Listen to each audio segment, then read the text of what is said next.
have to learn how to be misunderstood. You have to learn that people are not going to understand your journey. Peace, love, and light, beautiful souls. Welcome back to my YouTube channel. I am Arkita, and if this is your first time joining me, welcome. And to those of you who are returning, welcome back. I am super grateful to have you all here with me today. My intention for today is to talk about how outgrowing your old life is a part of aligning with your purpose. And at the end, I'm going to give you all some tips that help you navigate through the growth process without abandoning yourself. Outgrowing your old life in attempting to align with your purpose is not going to feel clear at first, right? So it's going to feel a little off for a while. And during this process, you will be learning how to build the strength, the character, and everything that you need to fully embody your purpose. So what could that feel like and what could that look like, right? Because we know that we are growing, we know that we are evolving, but what does it look like when you are on the road to aligning with your purpose? How do you see or recognize that you are in this in-between space? It no longer resonates with where you are now. And one of those ways you can recognize that is when you are having certain conversations with people, and what would normally be a good conversation for you can no longer relate to whatever, it is that you all would normally converse about. In that space, you can start to feel lonely because now you are learning new things. Now you have a different lens or a different path that you're walking in life. Now you are, evolved, and you just no longer resonate with the same, energy that you used to before. With that, you could be questioning, well, why am I not happy? Why am I lonely? Why am I not able to attract the people into my life that resonate with the person that I am now? And it's because you are in this transitional phase where you have not fully aligned with the version of you that you are meant to. I think about it for me. I'm finally in a space where I have fully learned to embody, the version of me that I knew that I would be coming into, at the beginning of the deconditioning. It took a lot of, days where I was alone, right? I had to learn how to be by myself. I learned myself. I learned, what I like, what I don't like. And most importantly, I learned who I was becoming. I refined the version of myself that I wanted to be during the in-between phase. But it was a very lonely process. A lot of relationships were shed along the way because I was becoming a version of myself that I didn't know. And now that I am, this version of myself, I have begun to attract more fruitful relationships and more relationships where I am able to relate, in conversation and in various settings with the people or the person. But it took a lot of shedding. It took a lot of loneliness. It took a lot of introspection and time being alone and by myself to fully get to this point. And so I just want to say that this growth, in this in-between space is not comfortable. It's not clear. It is uncertain. It can be destabilizing because now the thing that you were okay with doing just to get by and just to survive no longer aligns with where you are now, and you can no longer tolerate what you had to do then in order to survive. For me in 2019, when I got fired from my 9 to 5, I did not know what was going to happen. I didn't know what the process was going to be, but I do remember next day after I had got fired and I had said, like, this is my time. This is my time. And I knew at that moment that I was going to be an entrepreneur. I knew at that moment that I was not going to work for anybody again. Now, did I work for somebody again, in between then and now? Absolutely. There are a few in between. Very non-traditional work. I haven't worked, any traditional 9 to 5 positions since 2019. And I think that the work that I have done between, that time and this time has been on my decision. Like, it has been on the mindset of, I don't have to do this. This is not something that I actually have to do, because I know for myself now, everything is always working out for me, and that money always aligns and comes in. As it continues to flow out, it flows in. But I have not given up. And I think that is the most important part of learning to embrace and align with your purpose. You have to trust the process. You have to trust the fact that spirit is not going to allow you to fall. Releasing, the part where you no longer resonate with this old version of yourself is going to essentially help you be better. But in between then, I've definitely had moments where things were not stable. And then I had to learn what stability meant to me, because what stability means to the next person, or maybe even the average American, is not the same thing that stability means to me. In 2019, actually, I created a video and I was like, I am going to be nomadic. And I have been. I have been nomadic. And it hasn't always looked how I thought that it would look at that time, but it has been, right? Like, it has been a journey of learning what that really means to me. And at one point I'm like, am I homeless? Like, is this homelessness, or is this nomadic? To the next person, it could have been looking like I'm homeless, but to me it was, or to me it is, right? Because I'm still nomadic. To me it is, I'm choosing not to operate my life in the way that everybody else is operating. That's just another part of it. You have to learn how to be misunderstood. You have to learn that people are not going to understand your journey. There are going to be people that question you and doubt you, and probably think you're crazy. But if you stay true to your purpose, one day they will see that everything that you were learning to do and learning to embrace along your process was for your own well-being. If you focus on living your life for you, you will be supported and you will be successful.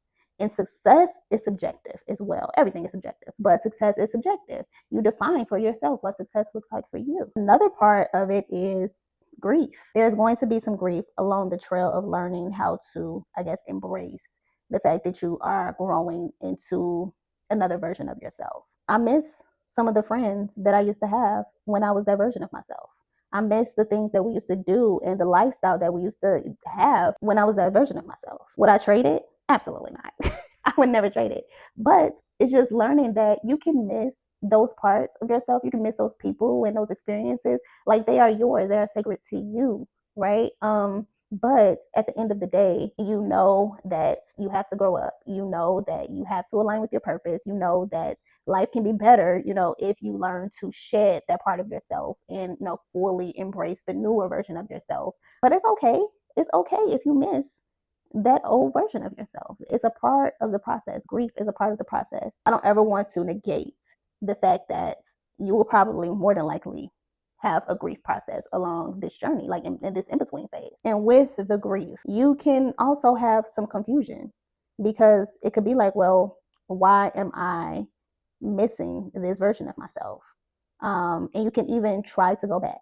I will give the example again of, me and work. Even on the day that I got fired in 2019 and the next day where I was like, I'm going to be an entrepreneur, I probably had between now and back then, I applied for numerous jobs because I wanted stability, right? Like, I wanted that addiction, that they have created for us in that paycheck. I was confused for a long time. I mean, I'm going to link the video that I've made where things have just recently changed, but I'm telling you guys, like, things have just changed for me this year.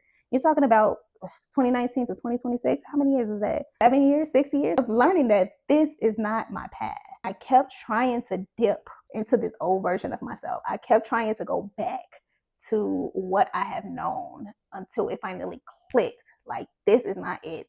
There's another path. Stay on it. Stop trying to go back and just keep going. So yes, it is in fact a process, friend. Like, it's a process. So now I'm going to give some tips on how to move through outgrowing your life without abandoning yourself. And the first tip that I want to say is, stop trying to make the old version fit.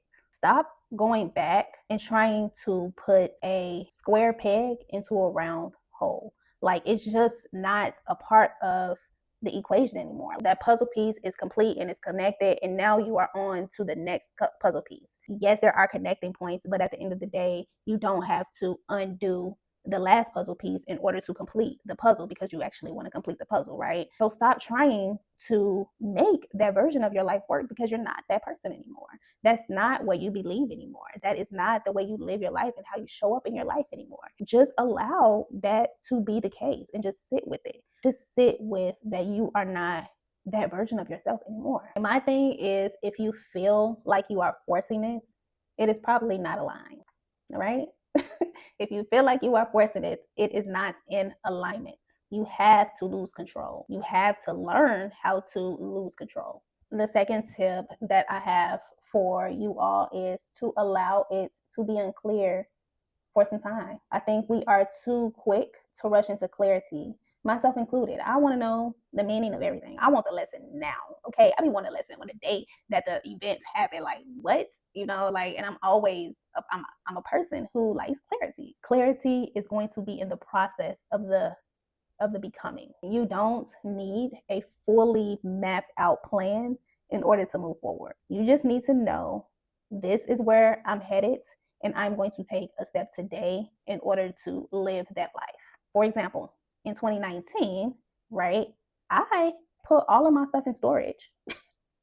I put all of my stuff in storage, and it was the end of my lease, and I just put all of my stuff in storage, and I got me an Airbnb in the same city that I lived in. That is the first step that I took to embracing the nomadic lifestyle. I was just like, I don't want to be attached to anything. That's how I felt at that time. I was like, I don't want to have anything that is binding me, that is keeping me in a box. I was very much so a radical, I still am. That's just who I am. But I was very much so learning that a part of my identity that I was embracing was how to be free, how to be radical, how to keep putting myself outside the box as much and as often as I can. You don't need to have a full plan. You just need to do it. You just need to make a step. And when you begin to make those steps, when you just keep, along the path, then you will get clarity. Clarity comes in movement. Like, clarity comes along the way, just like confidence, right? Like, you're not going to be confident in the beginning of something new. Like, confidence is developed with consistency and continuously going through the motions, right? So yeah, just don't expect that you are going to be clear in the beginning. My next tip, and this one is, it just hits me to my core. Sit in the void.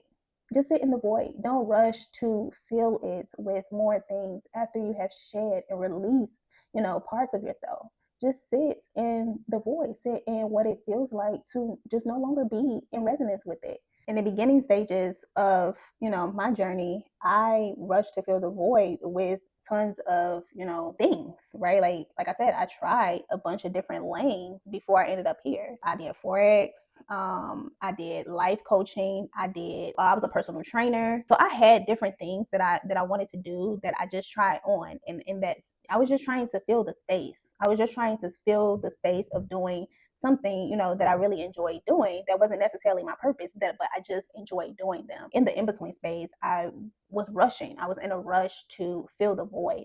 And it came down to a point along the journey where it was like, yo, I'm not doing nothing. And I didn't do anything during that time. I had an advantage because it was shortly after my daughter was born. So I was able to stay with family and I was supported and everything.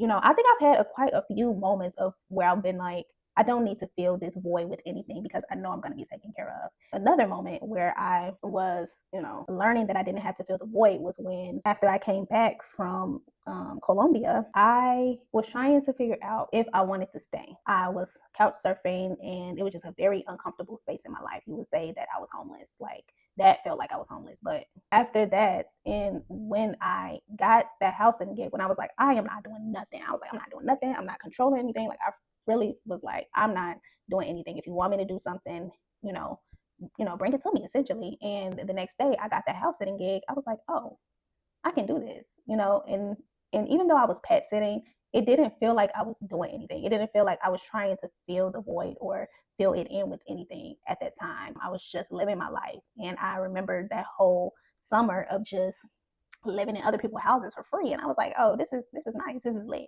And it was a really good experience for me. But yeah, like, don't feel like you have to fill it in. Like, what needs to be filled into the space is going to meet you. It's going to align with you. Like, you don't have to fill it just because you are used to this area in your life being filled. And my last tip would be to start acting like the version of yourself that you want to become. And it kind of links back to the one where I was talking about letting it be unclear. When I said that I wanted to be nomadic, I was talking from a place of knowing, but I didn't know exactly what that meant and or what that would look like. I just knew internally that it was a part of myself that was being birthed. I knew that there were just different things that nomads do. And so that first step of me putting all of my stuff in storage at the end of my lease was me putting on, or trying on this idea that I don't have to be attached to anything. And so that's just a tip. Like, start acting like the version of yourself that you are becoming, and not in a way that's like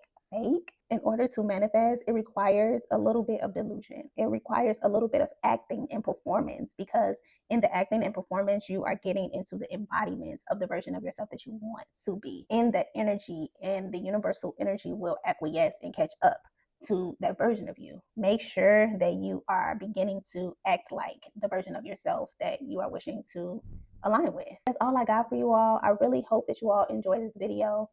Please like, share, and subscribe. And I look forward to chatting with you all again soon. Peace.